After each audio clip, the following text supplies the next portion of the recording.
Good morning, everybody, and welcome to Astrology and Coffee. I'm Megan with the Academy of Logic and Light, and we've got your teachers, Julie and Elle, here today. We're so excited to have y'all. We're going to be talking about Venus. This is our second live about Venus. You're going to learn about the houses as well as kind of the aspects with Venus and other planets. So I'm so excited to be talking about that. You can pull up your chart at astro.com and follow along. They've got, the little symbol for Venus. You can see where it's at on your chart. And yeah, follow along and we'll tell you all of the information we have on this specific planet. Well, I guess half of it, because the other half was last week. But you can go back and watch that afterwards. So we, Academy of Logic and Light, is a community educational platform that provides a safe space for people to practice their spirituality without being indoctrinated. So we have monthly meetups here in the Salt Lake Valley. We're also on YouTube, Instagram, TikTok, and we have a Facebook group all under the same name. And we also have an email, a website, whatever, academyoflogicandlight.org. We also have a Patreon if you like what you see and you want to support us over there. And if you're interested in teaching with us, you can reach out to social media at academyoflogicandlight@gmail.com as well. We're just looking to kind of provide a platform to any teachers. So whatever modality you're interested in or that you've been doing, you're welcome to join us. Let us know if you're interested in sharing that information that you have with everyone else. So we love it when people are willing to do that. That's what we're doing with the teachers here today. And I'm super excited to have y'all here. Over on our Facebook group, we have a lot of kind of interaction a little bit more with each other. And we are going to be having some fun live streams and other things happening over there.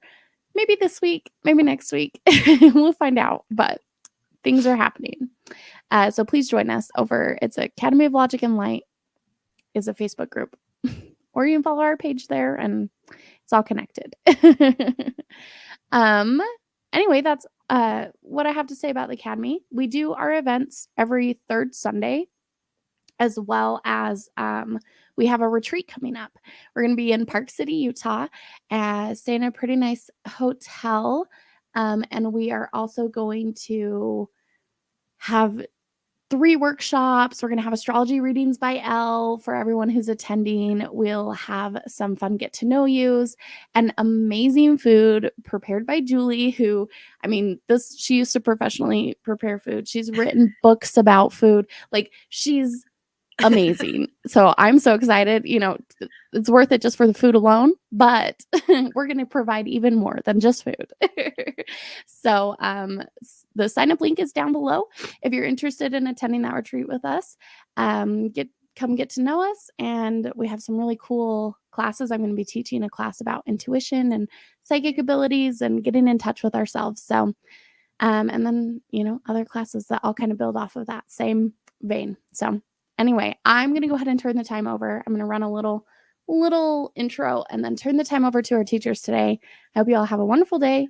And thanks for tuning in. Thank you.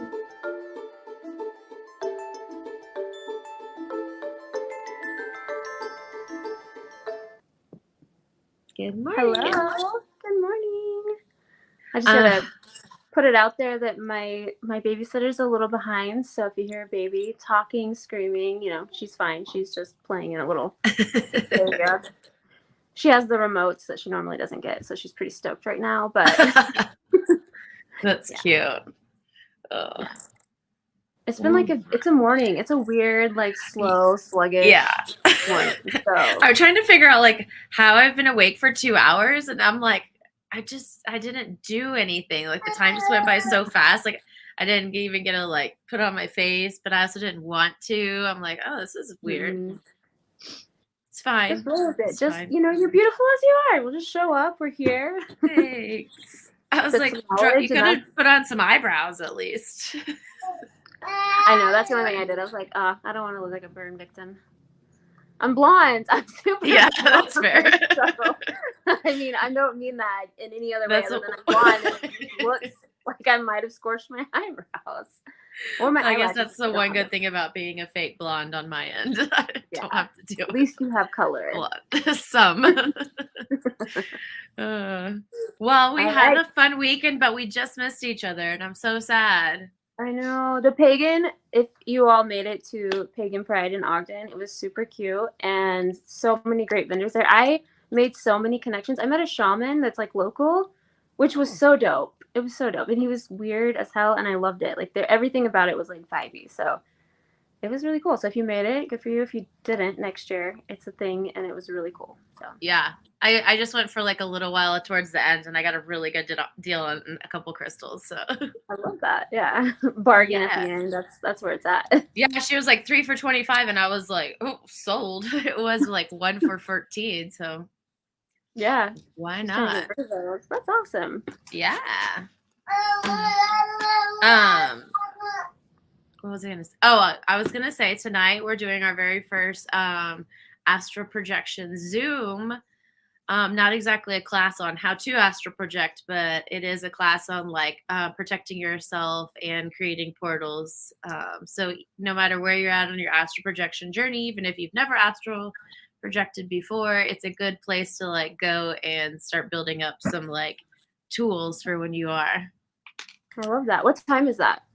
I believe we said it's like 7 p.m. tonight, and we're going to be doing it on a Zoom with Danny, so we'll be able to see everyone, which is exciting. And I'm keeping it a little more safer. It's password protected because I want everyone to come in and feel safe. So it'll be a little bit of a different setup. So I'm excited, but you'll only be able to find it through the Facebook group and the events. So Add us if you're not already. Exactly. All right. We are going to Venus. This is so weird because normally I post an Instagram in the morning to like advertise the show, but yesterday I could not design it. For literally 2 weeks, I normally design everything like 2 weeks in advance. Could not get it. I was like, man, I guess that was like...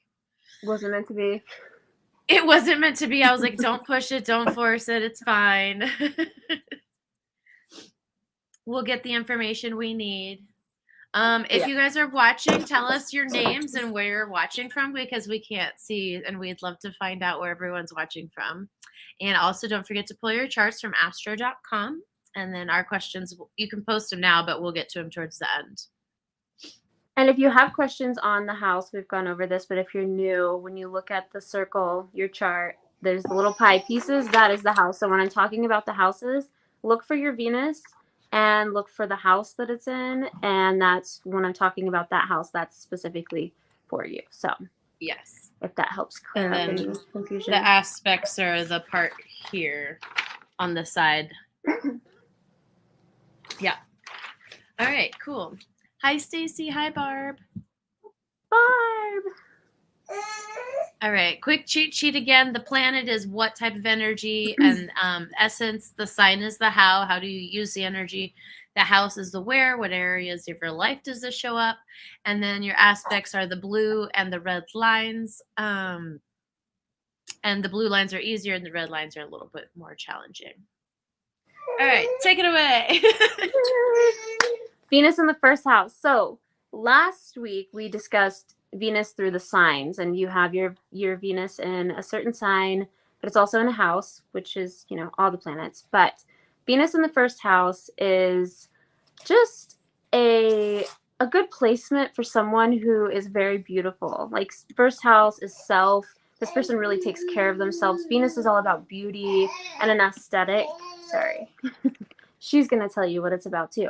You good? But when you have Venus in the first house, honestly, the direction of your life is a lot of just having beautiful things, being beautiful. This person's probably very active. Grab my baby. Very active, keeps their body in a really good shape. They most likely meet their partner through fitness or through something they're doing for themselves, whether it's like hiking or, sorry, we gotta resituate. Hiking or just being active and spending time, this is kind of like how they attract their partner. They do attract people that are very much into the same things that they're into. Say hi. So when you have Venus in the first house, you just, I would say, are a beautiful person, you know, on the outside. I don't know so much inside if that brings a lot of qualities of that, but you care about your appearance. You take really good care of yourself. I'd say this is probably more of a high maintenance kind of area of a person, but because it also has that Aries energy, right? First house. So, yeah, Venus, first house, good placement to have. Huh. You attract a lot of people with looks. Okay. I was like going through my friends' charts, of course. Yeah. I'm like, Trying oh, to that see makes who sense. has what.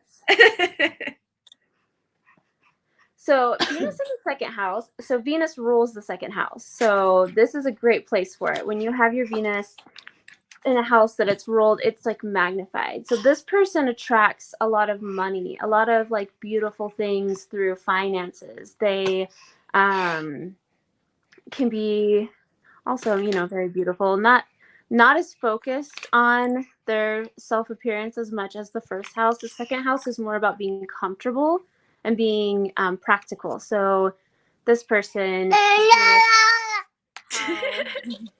yeah, you gonna tell us all about it? They just really have a good, I would say, financial bearings. They are good at attracting money. They're good at holding on to it. They're good savers. Makes them feel safe. And it's honestly, they need a partner that can do that as well. Because if they have a partner that's too extreme with spending and things like that, then that causes them to like kind of have like this anxiety, internal anxiety. Because Venus in the second house is very comfortable there, but it has to have like certain rules to it. Very opposite of Libra. Libra is also seventh house Libra energy. We'll go over that, but similar but different. Doesn't need as much consistency and being as practical. Yeah. Interesting. I was looking at my one friend's chart. He's a second house Venus. But and at first I was like, that doesn't make sense, but it's in Capricorn and in conjunction with his Mercury Capricorn too. So like more transactional. Yes. And needs to understand like very fine like rules and boundaries to like get to where they're going, kind of. Yeah. Yeah, Okay. no, that makes sense. I mean, I like when I see someone's Venus in the second house because I know it's kind of amplified there. So it's like when you take, so my husband has a Taurus Venus in the second house. So it's like he's not only like a Taurus Venus, which is huge because it's the, you know, that's the ruling planet of Taurus, but it's also in the house. So it's like very practical, a practical person, like where you would meet your spouse or significant other would be something like probably working together, honestly, but someone that you work very similar to because they don't want someone completely different. They're not looking for extreme or wild or someone completely different than them. They want someone who works very similar to them. So, cool. Venus in the third house. This person, when you hear people say that like they speak and it's just like so smooth, this is that person. Venus in the third house of communication gives this person a very beautiful way of speaking. They probably have a very beautiful voice. They singing is kind of one of the things that in this area that they have the gift of a beautiful voice. Sorry.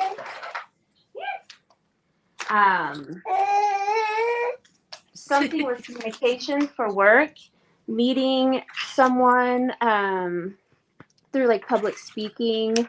Those are the sort of things. These people are very motivational, and when in love and in relationships, they really enjoy someone that they can communicate with. That they can communicate with. So sorry, guys. She should be here any minute. She's never this late. But just someone that they can communicate with, someone that's very important for someone with their Venus in the third house because, yeah, that's Mama's. Here, have a seat. Oh, there's Sydney. She's coming. But, yeah, sorry. You're It's hard good. to It's go a real through. life class. Oh, let me. Hold on, let me let the babysitter in. I'll be right back. That's how you know we're just doing this authentically and the best that we can. And this is like the best time that we can meet. Everyone's always like, oh no, Tuesdays at 9 a.m. I'm like, I know. We're making it work. And we're only on the third house. We got this. All right. Okay. Woo! I'm back. Welcome back. So yeah, I think Sorry, that's. y'all. No, you're good. I mean that sums it up for the third house. Again, like meeting someone in relationships, more adventurous in this area, more spontaneous. You know, Gemini energy, third house energy is fun and light and childlike. So in a relationship, it's very similar when you have a Gemini Venus, but even if you have like, let's see, what's one, like a Capricorn Venus in the third house, it would make you a little more playful. It would make you a little more childlike. It wouldn't be so Capricorn serious, you know, gives it a different little flavor. I like that. Fourth house. All right. So when your Venus is in the fourth house, an aesthetically pleasing home is like so important to you. This is like, you know, it needs to be beautiful, it needs to be comfortable, but it needs to have a lot of love, a lot of like just genuine people. This is kind of a placement for someone that really appreciates people that are just truly genuine. So when you have Venus in the fourth house, it brings like a nurturing motherly vibe to you, and you like to kind of surround yourself with those people as well. So this one is a good placement. I'm not saying this is a bad. It's just getting out there and, you know, not being too of a homebody, like, you know, getting out and doing things. This is kind of a placement for someone who really stays inside and just kind of vibes in their, you know, home environment. I Which can there's nothing relate wrong to with. that. Yeah, that's my vibe Yeah. this week. Not leaving the house whatsoever. I know, and I keep getting tricked to go outside. And I'm like, okay, it Like, was way more exhausting stop. than I thought it was going to be. Yeah. I Well, this did is have also like someone- social events every day. Oh, yeah. It's been a busy, the end of summer, I feel like, is a busy time. It's like cram everything in before it gets super Yeah. cold and you can't do anything. 100%. That makes sense. But back to the fourth, just really fast. Oh, This yeah. is someone that really enjoys like movie nights at home with their family, with their significant other. This isn't the party girl or guy. They want to be home in relationships, and they're very big on family life in the house. Just wanted to add that. Perfect. Venus in the fifth house. This one is fun. So, you know, when I see someone with Venus in the fifth house, I do think of someone that likes to go out, likes to enjoy their time. They're very creative. It's always the fifth house is, I don't want to say a shallow house, but really it is. It's surface level. There's not a ton of depth here. So on the appearance of things, when your Venus is in the fifth house, you may appear very well put together or very amazing in a relationship, like a very good partner. Not saying that you're not, but it's probably a little deceiving once you dive in deep to who you are, because you only show things surface level, if that makes sense. So you're kind of hidden a little bit, because the fifth house is all about fun and having fun. This person probably meets people doing fun things. You know, they're out, you meet your spouse in like I don't know, Kids Zone or Fly High or whatever it is, you know, doing things that are just really fun activities, bar crawls, you know, this is kind of that placement I'd be like, you're going to meet your partner at a bar crawl, because, you know, that's fun. And they probably do a lot of them because they like to have fun. That's funny. Someone's like, I did not meet my spouse at a bar crawl. Venus in the sixth house. So how they love, honestly, this person, I would guarantee, meets their spouse at work, 100%. But also how they love is very service oriented. They like to do for their person. They like to be attentive, have things organized, be structured, but they also have like a serious side to them. They take love very serious, and they like, it's kind of like when you think of like Virgo Venuses, we talked about this, like they can be so picky and so critical. It's like no one's going to be perfect. And so when you have your Venus in the 6th house, try to not picture or create this illusion of your partner that they are perfect. So when they do mess up or they do, flaws show, you're not so like criticizing or critical of who they are. That's a big thing for this placement. Anytime Venus is in Virgo or in the 6th house, you have this very critical way about you. And so just remember that.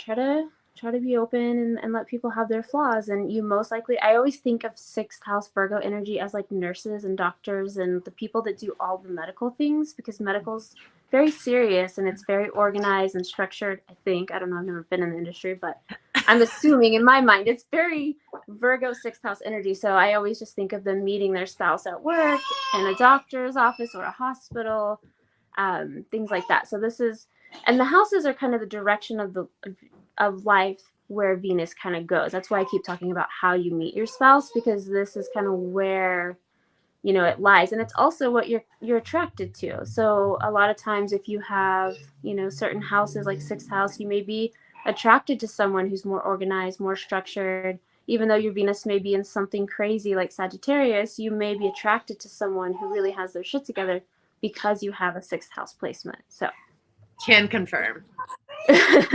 Oh, you're a 6th house Venus? Yeah. Nice.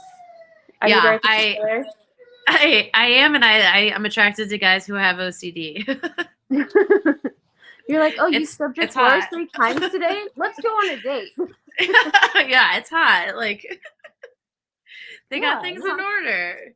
Well, at least it appears that way anyways. But I would say we are critical. So yeah, yes. We're critical. Like, I get the ick quick. Like, and then you're just never attracted to them again. Once you get the ick, you can't come back from it. Yeah, it's the worst. Very critical. The 7th house, Venus, again, how I was explaining Taurus is that, 2nd house Taurus ruled by Venus, it thrives there. It's the same thing in the 7th house. Libra energy, Venus energy, it's all really just expands here. A little different than Taurus. How I was saying with Taurus 2nd house, it's kind of like they need practicality, they need structure, they don't want some wild, crazy. Here it's a little different. The 7th house is more light and easygoing, and so they're okay with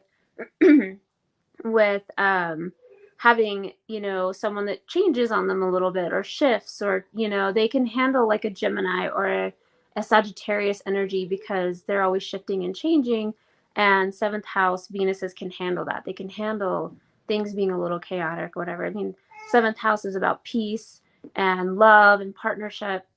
And so when your Venus, which is how you love, is in this house, it really shines on you. You're probably very successful in relationships.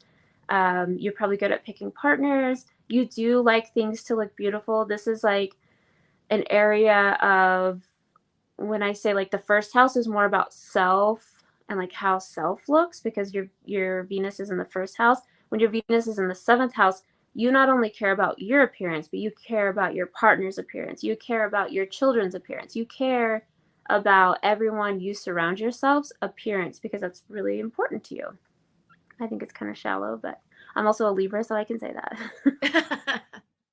But I mean, it's just a placement, and I would say this person meets their spouse, or you find yourself in a lot of relationships with people that you're out like socializing. This is a big placement for someone who meets a lot of people just out socializing. They probably meet a lot of people.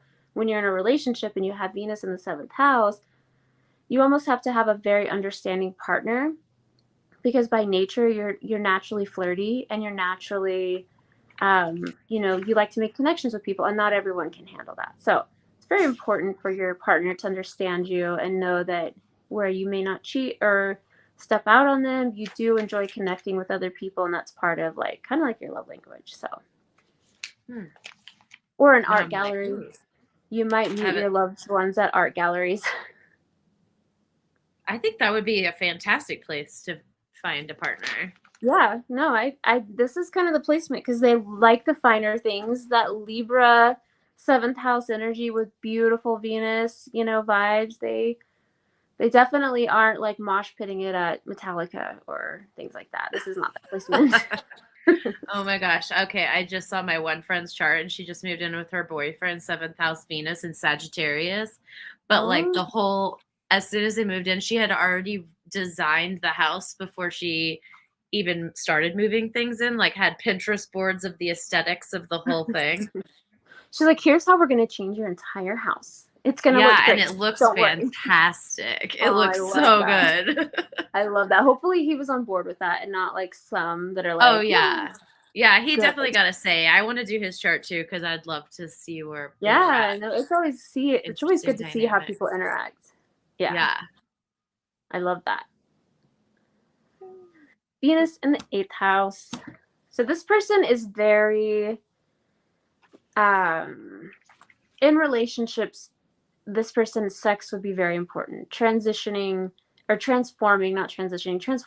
is very important to this person. So when your Venus is in the 8th house, you want the depth of a relationship. You want someone who can share their story with you and it be very hard to hear, and watch them transform is probably one of this placement's favorite things to witness, is someone transform into being like a better self. These people work heavily with occults. They are very just deep and strong-willed individuals. I will say this can be a placement for someone who can be a little possessive. Absolutely wouldn't be my favorite placement for my person's Venus, but I go over this a lot. Some people like that. Some people need that to feel like that person loves them or wants to protect them, or whatever that looks like for you, and that's okay. But for some of us, we don't. My thing froze again. You can still hear me, right? Yeah. Okay, perfect. So 8th house, you probably meet your significant other at some religious or occult or whatever spiritual encounters. I mean, whether it be like you're doing maybe Reiki work or tarot readings and you meet your spouse that way, or, you're actually in an organization that promotes spirituality and growth. Like, this is a very big house for like growth and expanding and transforming into something better. So that's kind of where your area, the direction of your relationships kind of drive towards spirituality and meeting someone very like-minded. Someone has to have a lot of depth to them. And I'd almost say like a lot of skeletons, a lot of demons. They can appreciate, this house can really appreciate those people and really wants to see them grow. So it's a very heavy placement, but it's not bad. It's actually really good. It's just what you're looking for in a relationship and what makes you feel fulfilled in relationships is just a little more depth than most of the other houses. I'm glad I looked up that chart. I was like, ooh. Yeesh. 9th house Venus. So this one's fun because when you have your Venus in the 9th house, you love philosophical things. You love the different point of views, different, theories and whatnot. So a lot of times meeting your spouse when you have Venus in the 9th house is through like college or through some activities of learning or exploring even. And then also the 9th house is of travel. So it's most likely that you marry someone from a foreign country or from far away.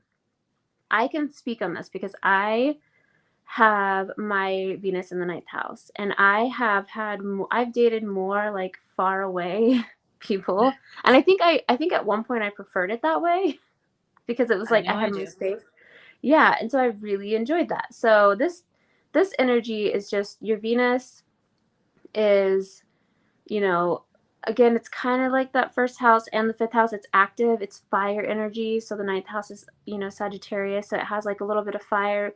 This person enjoys like spontaneous adventures, like out of the blue. Can't get enough of it. Can tell you that. Yeah. But it's also, a fun placement, very lighthearted, not too serious. Nothing like the house we just came out of. Nothing like 8th house Venuses, but just very lighthearted, very easy. Relationships are kind of easy. They brush them off really easy. If it doesn't work out, it doesn't work out. These aren't people that hold on to dwell on past relationships or whatever. A lot of times I'm mostly friends with most of my exes.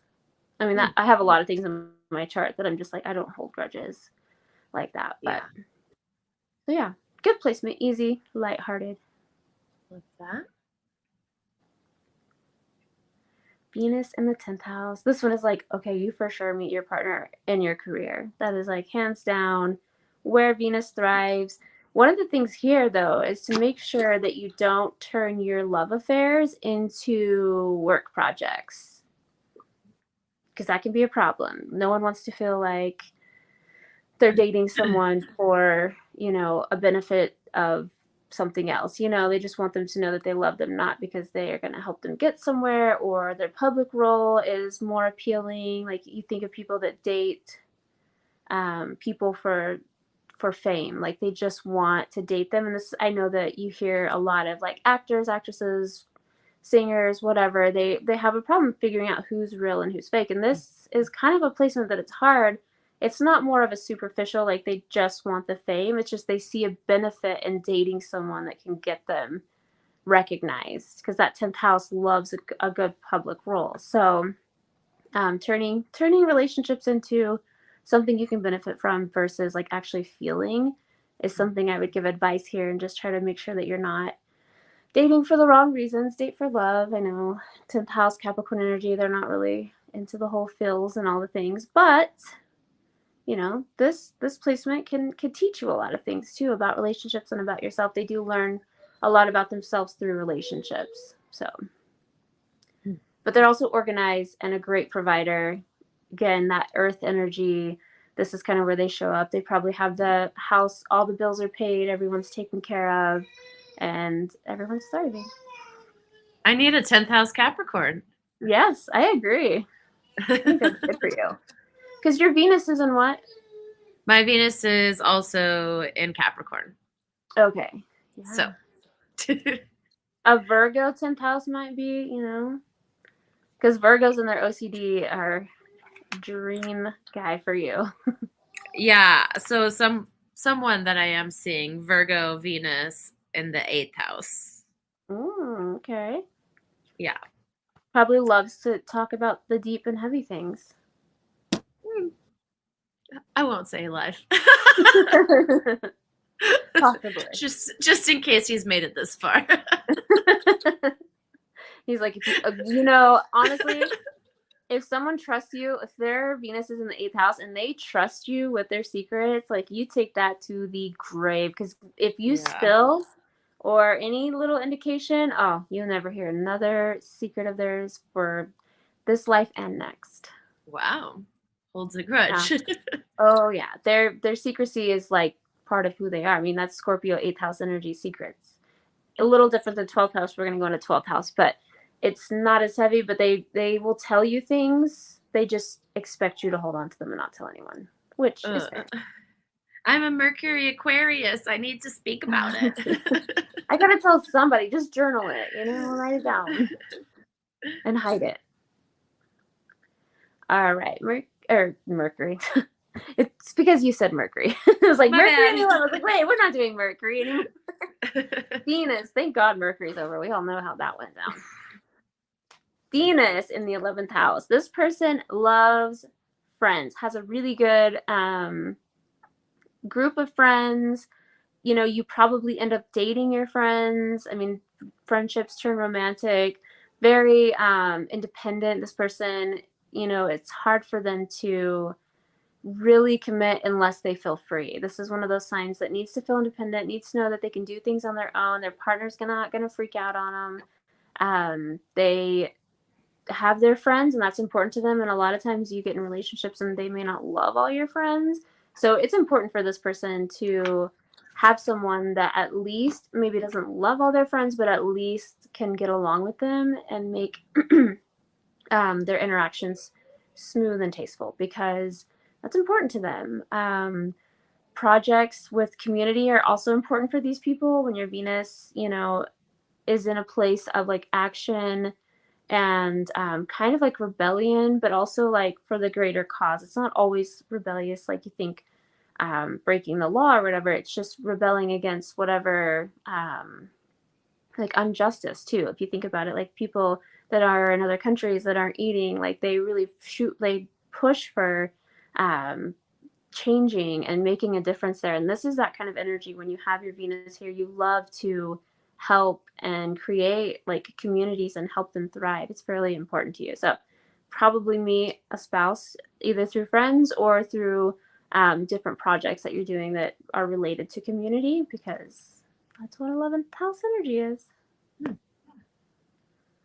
like still trying. I'm like getting closer to having the houses memorized. I'm so close. You're almost there. Few more planets and you'll be there. Yeah. So this is kind of one that I stray from. If I meet someone and their Venus is in the 12th house, I am uninterested because I hate secrets. I want you to tell me every single thing, every skeleton in your closet. My second most dominant planet is Scorpio. I do not like secrets. I have my own secrets, but I want you to tell me all your secrets. And the 12th house, Venus, is of secrets, relationships. They have, things they don't tell you from their past relationships. They don't share a lot. And that's okay. Like some people don't want to know. Like I have friends that are like, I don't want to know anything about their past or what they've done. And that's great. Typically those are my Scorpio girlfriends. But I think they know eventually they'll dig, and eventually this person does shed light on things sometimes, but it is an area for secrecy. It's I feel like a lot of times this person that has their Venus in the 12th house has a really unrealistic idea of a partner, and not in the sense of like Virgo, the total opposite, which is like, I want perfection. It's almost like a fantasy. This person has fantasized about a particular love interest, and for that person to really exist, it would be kind of hard to find. Not that you couldn't find it, but anytime that you have Venus in the 12th house, it's just a little more challenging. But you are a true romantic. You do a lot for people. This is a very kind person, means well, but secretive. I can't with the sneaky sneak. I don't like that. I don't like things behind my back. I don't like any of that. And that's kind of the area where this is really strong. So also be careful with bonding with relationships through substance. This is also someone that's like, oh, okay, like, 12th house energy is all about escaping reality. And that's something that a lot of people really enjoy with Pisces or 12th house is substance to escape. Like they feel everything. There's so much going on internally that when they can get out of that, get out of their head, get out of their emotions, it's like, they can breathe. That's kind of this. I know this doesn't relate to Megan, but it's a typically Pisces energy. They feel so much, they have to, escape somehow. And hopefully they're finding healthy ways to deal with that. But a lot of times it's not. Ooh. We made it to the aspects. I'm just going to go through these lightly because we haven't touched 100% on aspects.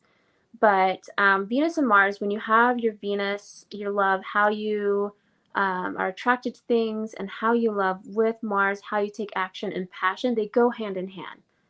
Love and passion together are magic. So if you have a really good aspects, you can really connect with that person. You can really, and I've been actually studying synastry charts, so I need to step back, not with that person, with yourself. So I've been doing so many synastry charts that I'm like, I gotta get my head out of there. But Venus and Mars in your chart, when they are vibing, when they really coincide with one another, you just kind of flow, like who you are and how you are in relationships. It's not choppy, it's not confusing, it just flows. I'm a Virgo, Venus, and Mars. So they're very similar. How I expect people to act, how I act, my passion, and how I love, very similar. I can appreciate that. Now, if you have like a square, say you have a Libra Venus with a Cancer Mars, they kind of don't act the same. So you may be like, oh, lovey, and but how you handle things is very passive and realistic. So it kind of just like takes away from your Venus. It's like, oh, I love to daydream and be in love with a Mars that's like more practical and not with feelings. It can make it challenging. It can make it very confusing for you as a person internally to understand your feelings and your emotions and why you feel one way one day and feel different the next day. I know a lot of people that struggle with that. So that's probably your Venus Mars not really working together. And then the conjunctions, when they're the same, like I said, I have a Virgo Venus, Virgo Mars. They're the same. They interact the same. Sometimes it can be a little boring because it is so much of the same, but it's consistent and I appreciate it. I do like consistency as well. Yes. Venus and Jupiter. So when your Venus and your Jupiter are, trining really good, the same element, when I say trine, that means that your Venus is either an earth sign and your Jupiter is an earth sign. Your Venus is air, your Jupiter is air. So it's the same element. Those are trining. Those are really working well together. They bring different energies. It's easy. It's probably a lot of good luck comes your way. It depends on what the signs are that really can indicate good luck, like Sagittarius. When you have a Leo Venus and a Sagittarius Jupiter, I can't only imagine how lucky you are as a person, because those two, they trine each other, they jive. Love is probably just like you're always in the best relationships. I can guarantee it, because Jupiter's so lucky in Sagittarius. Jupiter rules Sagittarius, so it's even like amplified there.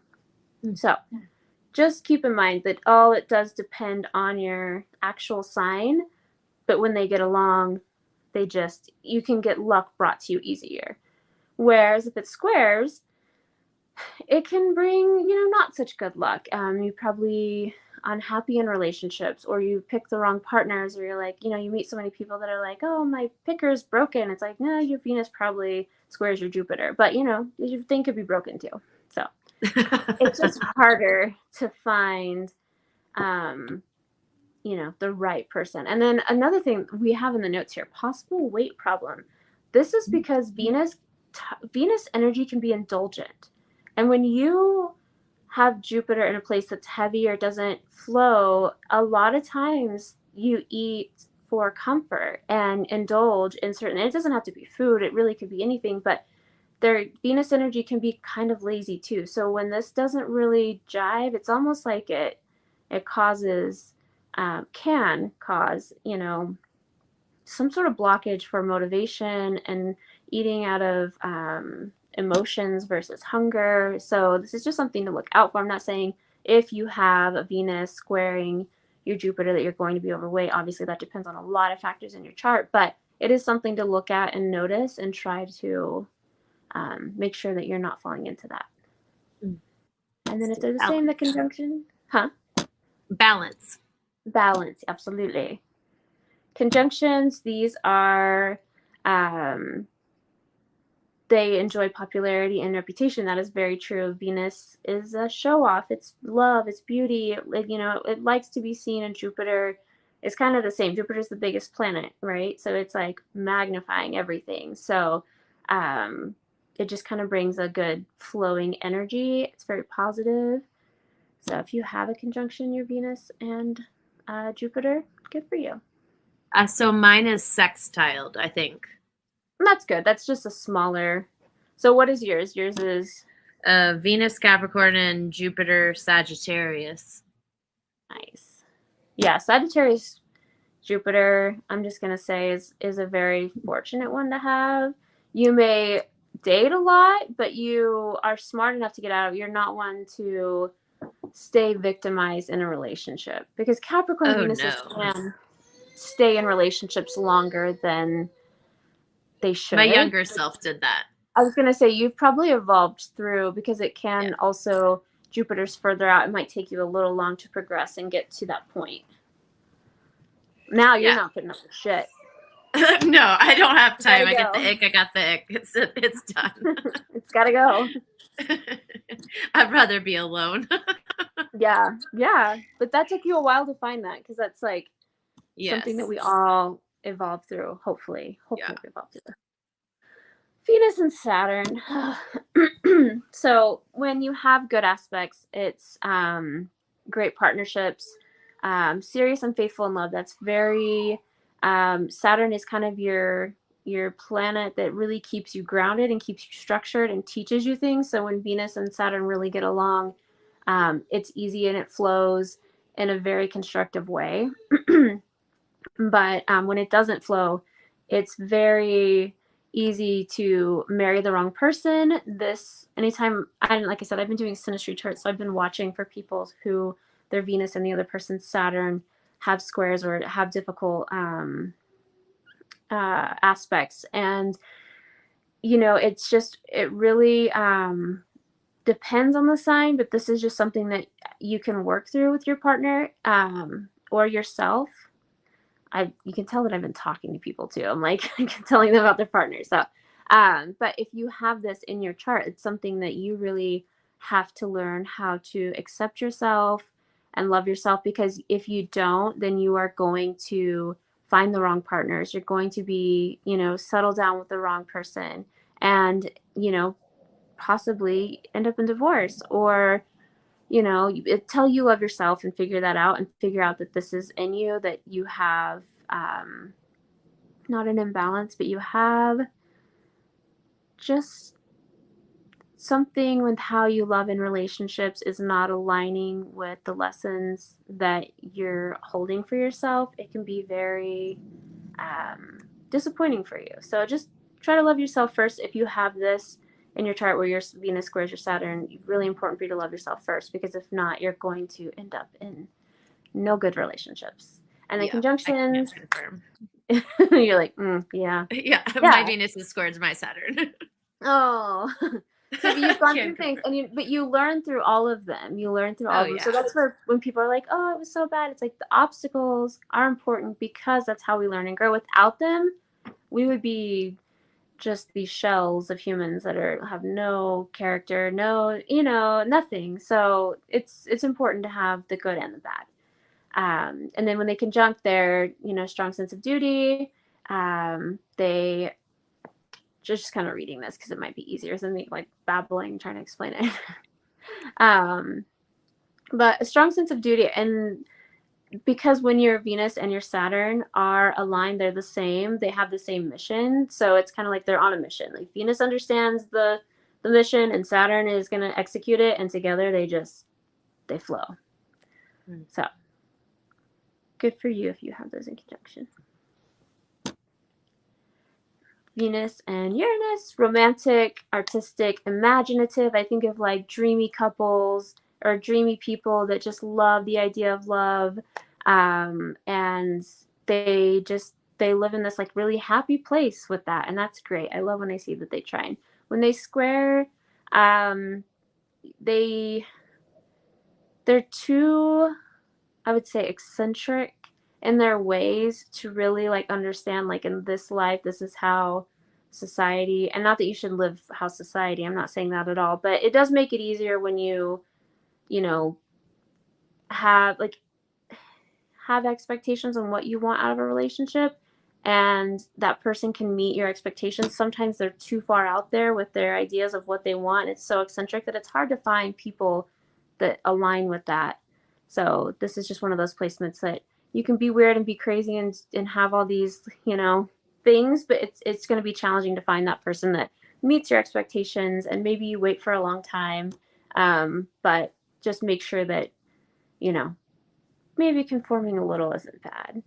And then if they're conjunct, these bring really artistic people. These, if you have this in your chart, then you are probably very, I would say, how you create art is in a very beautiful, I think of like sculpting or people that make sculptures. It's like very creative, very, I don't know, like emotional is a good way to put it. They just put like they're all into it, and it's like passionate and just beautiful, because Venus is beautiful. Oh my gosh, I'm so sorry. Winston just jumped up here just to bite me in the neck. Between Full my moon is baby and your happening. cats. And Megan's cat too this morning. Oh yeah, theirs was Full moon wild. energy. Hey, the full moon's on Friday. Calm down. And it's an Aries. Everyone stay It home. is. Yeah, right. Don't go out.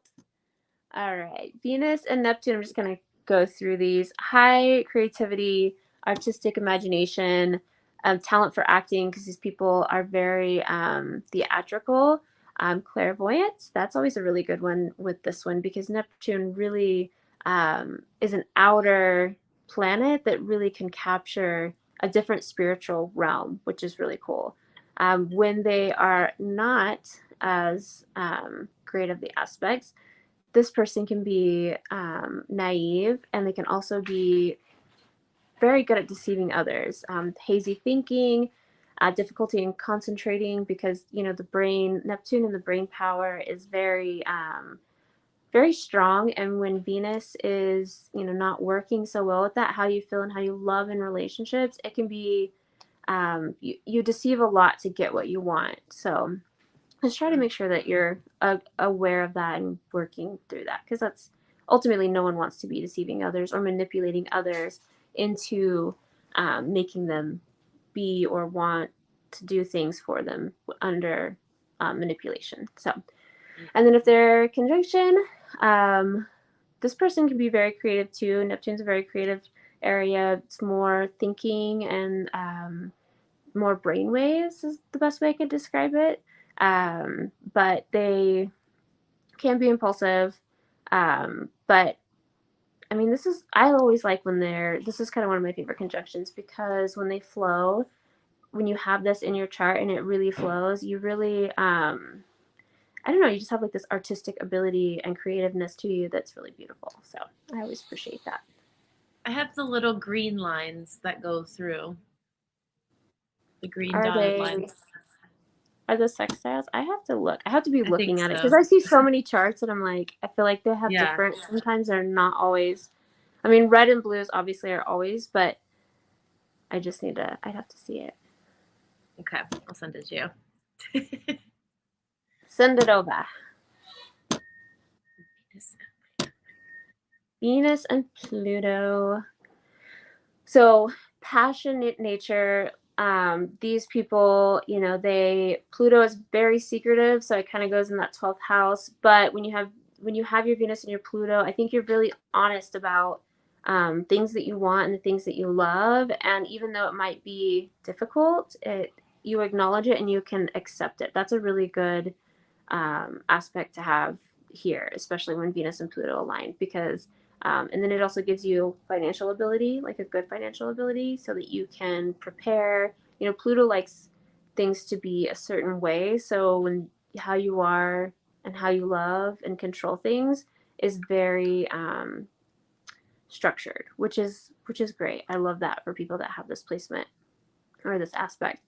If it's not as beautiful aspect, it can be someone that's very attached to people, becomes too attached. They use sex a lot in relationships for healing, which isn't really the best thing. It may seem like it in the moment, but at the end of it, like, it should be more of a connection and thing that you have with someone versus like a way of healing yourself.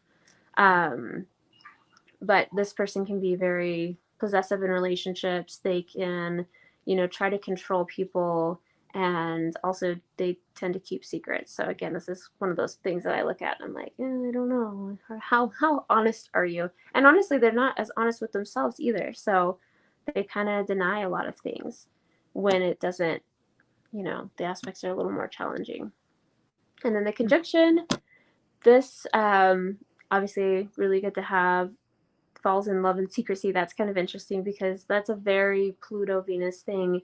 When they're the same, they are, how do I explain, like the Pluto Scorpio kind of energy. It's like they're so, I don't want to say independent, but they don't have the need to share things with other people, if that makes sense. There's not this need to be like, oh my gosh, I met a guy today. That's not Pluto energy. So they kind of like suffer in silence types, if that makes sense. Like they, falling in love in secrecy is really interesting that that's there, because that is truly something that in this placement, like you would never know. And it could be that it's someone they work with, so they don't want to cross that professional boundary, or it could be someone that's married and they don't want to cross that because, they're trying to be morally, integrity is very important to them. So there could be different things, but this is something of someone that secretly loves people, holds it in, never says anything, just lives life that way. So I can't wait to get to Pluto. I'm so excited. Pluto's like, I know, and I say, I'm always like, Pluto is one that we just need. It's hard because it's so far out there that we haven't, really been able to touch all of the, I mean, we can look at, read all the history of it and read it, but I like to study things in real time. And it's one of those things I can't study in real time because it doesn't even come around in my lifetime through all the signs. So, but very cool. It is cool. Pluto is going to be super fun. And that is the end of today. 4 minutes to spare. I was like, wow. I'm not trying to keep everyone past 10, but I'm like, man, I think I rambled too long. No, you're perfect every time. And now the next week we are going into Mars, which is exciting. I don't think, I think everything that we've covered so far is like the stuff that people talk about a lot. So now we're starting to get a little bit deeper, I think. Yeah. Yes, because everyone knows what Mercury and retrograde is, or they've heard of it. They may not know what it is, but they've heard, and they're like, oh, even Venus, I feel like, is one that people aren't as aware of. But yeah, we're diving into the deeper planets, and I mean, it may seem like it's not a lot right now, like, oh, I don't really care to know this. But when you start doing your aspects in your chart, you're going to want to know what they represent, how they affect the chart, how they really jive, because that's how, when you start learning aspects, that's how you really start to see how you are as a human, how your energies vibe. Because, some of you just flow through life and it's easy. Some of you have just a little bit of struggle, and some of you are just, fully struggling. And so if you can understand that, you can try to evolve and help the areas that are weaker in your chart that need more attention. And I just think it's very helpful. It is. It really is. It's helped me a lot. Yeah, that's when I went down that whole existential crisis when I started doing my Saturn aspects. Ooh. Rude. Saturn Super is, rude. Necessary but not fun. Excited to cover the Saturn as well. Yes. Yeah, we got Mars, then Jupiter, and then Saturn. So that'll be a few weeks from now, but it'll be a good one. Yeah, it's going to be fun. Awesome. Well, if anyone has any questions, I see we've had a couple people coming in. We had Stacy. Hello, Stacy. She was at work. Oh, nice. Barb from West Haven. My Barb, I love her. And Alan from Iowa. Oh, hello. My dad's from Iowa. So Alan doesn't have his birth time, but you don't necessarily need it to start looking at your chart. You can click the time unknown and you won't have the houses and you won't have your rising, but you will have your planets and you can go off of that. So if you don't have your time, it's not a huge thing. You'll see what all your planets are and you can still see aspects that way. So no big deal. Stacy says, thank you. You ladies are amazing. You're amazing. Oh, thank you. And tonight we're doing astral projection Zoom. If you're interested in astral projection or astral travel, you can find that on our Facebook group and on the events. And that'll be at 7 p.m. with Danny Fielden tonight. Nice. Yeah. And then next week we will be here for Mars. Yes. Retreat October. Why do I always... Because I'm spending like basically 4 days for the retreat. So I'm like, okay, what are the date that people are coming? I think it's the 21st or the 21st, 22nd. Yes. I always mess it up. 21st, yeah. The link is in here somewhere. Find it. Yeah, it's going to be super fun. And then the next new moon is in October, the third Sunday. So that is quickly the October 15th, and that'll be at Danny's building in South Salt Lake. So that'll be cool. Nice. And Megan's going to be doing kind of an intro for her class that will be at the longer class in Park City. So you get a preview, and that'll be really fun. Yeah, that's awesome. Yeah. Yep. All right. You have an All amazing right. day, a rocking good day too, Yes. Ellen. I love that.